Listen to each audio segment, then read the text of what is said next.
So మనము acupressure అంటే మన మర్మ చికిత్సలో ఉన్న ప్రత్యేకతలు నేను చెప్తాను ఈరోజు.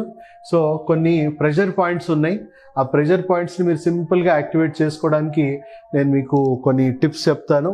సో మన శరీరంలో మన గుండెకి సంబంధించిన నాడి ఇలా అని ఫ్లో అవుతూ ఉంటుంది. సో మన గుండెకి దగ్గరలో ఉన్న నాడులన్నీ కూడా ఇది చాలా ఇంపార్టెంట్ నాడి, హార్ట్ మెరిడియన్ అని కూడా అంటారు.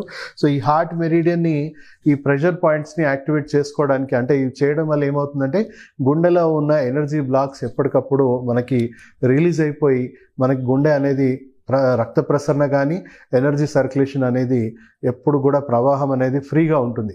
సో దాన్ని మీరు రోజువారీగా యాక్టివేట్ చేసుకోవడానికి మీకు కొన్ని నేను చూపిస్తాను, చిట్కాలు చూపిస్తాను. సో ఇక్కడ నుంచి నాడీ ఫ్లో అవుతుంది కాబట్టి మీరు రోజు ఇలా ట్యాప్ చేసుకోండి. ఫస్ట్ ఇలా ట్యాప్ చేసుకోండి.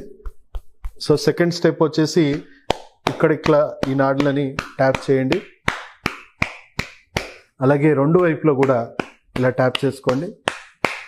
నెక్స్ట్ మీ ఈ భాగంలో, సంఖ భాగంలో కూడా ఇక్కడ నుంచి డైరెక్ట్ గుండెకి చాలా రక్త ప్రసరణ అనేది చాలా మెరుగుపడుతుంది. సో ఎనర్జీ ఫ్లో అనేది అంతటా ఉంటుంది కాబట్టి ఇక్కడ కూడా దీని ఆపోజిట్ సైడ్ కూడా మనం చేసుకోవాలి. ఎందుకంటే ఈవెన్ అంటే లేడీస్కి కొంచెం సెంటర్లో ఉంటుంది గుండె.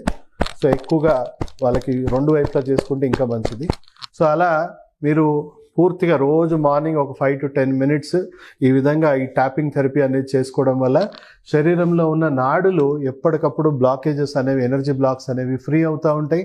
దానివల్ల గుండె జబ్బు ఎవరికైనా ఉన్నా వాళ్ళకి మెల్లిమెల్లిగా అది రివర్స్ అవ్వడం అనేది జరుగుతుంది.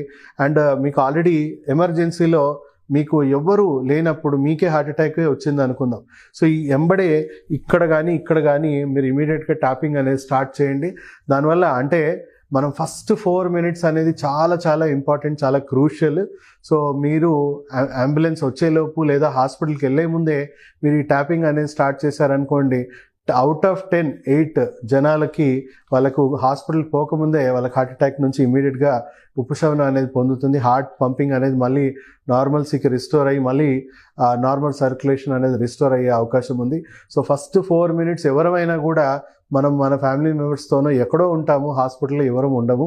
సో హాస్పిటల్ చేరేలోపు ఇది ఒక రకంగా దీన్ని మనం పాటిస్తే మీకు వచ్చిన హార్ట్ అటాక్ నుంచి కూడా మీరు నివారించుకోవచ్చు.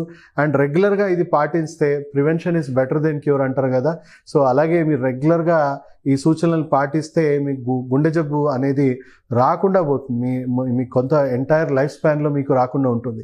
సో ఎవరికైతే వంశపారంపర్యంగా తల్లిదండ్రులు ఎవరైనా గుండె జబ్బులతో చనిపోయిన వాళ్ళు దయచేసి దీన్ని చాలా చాలా సీరియస్గా పాటించండి. ఎందుకంటే